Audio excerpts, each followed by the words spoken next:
तुमच्यापर्यंत निवडणूक येईपर्यंत काय चिंता ती आम्ही करू. उद्या निवडणूक सुरू झाली की ती चिंता मग आपल्या सगळ्यांना करायची, तुम्हाला मला सगळ्यांना.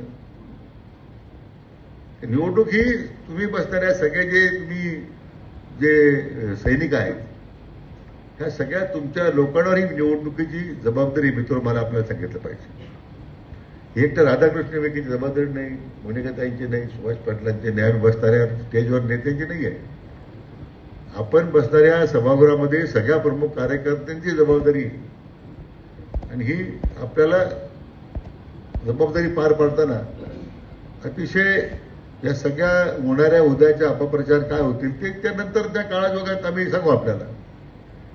परंतु ज्या योजना सध्या सुरू आहे त्याचा आपण लाभ घेतो. मला वाटतं त्याचा वापर त्याचा नेहमीच आपण लोकांमध्ये अविरतपणे निवडणूक असू नसू प्रचार करता आले पाहिजे. त्याला काही 3 वर्ष निवडणूक आलीच परत 29ला लोकसभेची आली, विधानसभेची आली. आता या सगळ्या मतदारसंघाच्या पुनर्रचनेमध्ये आपल्या जिल्ह्यात 1 लोकसभेची जागा वाढणार आहे असं म्हणतात, विधानसभेच्या 2 जागा वाढणार आहे असं म्हणतात. कोणत्या मतदारसंघात जाईल, कोणता राखीव होईल आज कोणालाच माहित नाही काही.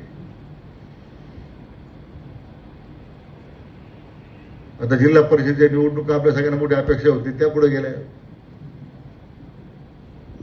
त्या आता काही विधानसभा होईपर्यंत त्या होणार नाही. त्यामुळे विधानसभेमध्ये तुमचा कस लागणार आहे. उद्या जिल्हा परिषदेची उमेदवारी ठरवताना आम्हाला ते सगळे समोर चित्रमोज राहील ना ते पंचायत समिती, जिल्हा परिषद. त्यामुळे मुद्दा भाबा सोडतो विरोधाचा, पण निवडणुका तर शेवटी पुढे गेल्यात ना. आणि त्यामुळे आपल्या विदर्भातल्या निवडणुका पुढे गेल्या, आपल्या उत्तर महाराष्ट्रातल्या निवडणुका पुढे गेल्या. या ठिकाणी आरक्षणाची मर्यादा 50% पेक्षा ओलांडली. फक्त 12 जिल्हा परिषदेच्या निवडणुका झाल्या 34 जिल्ह्यांपैकी.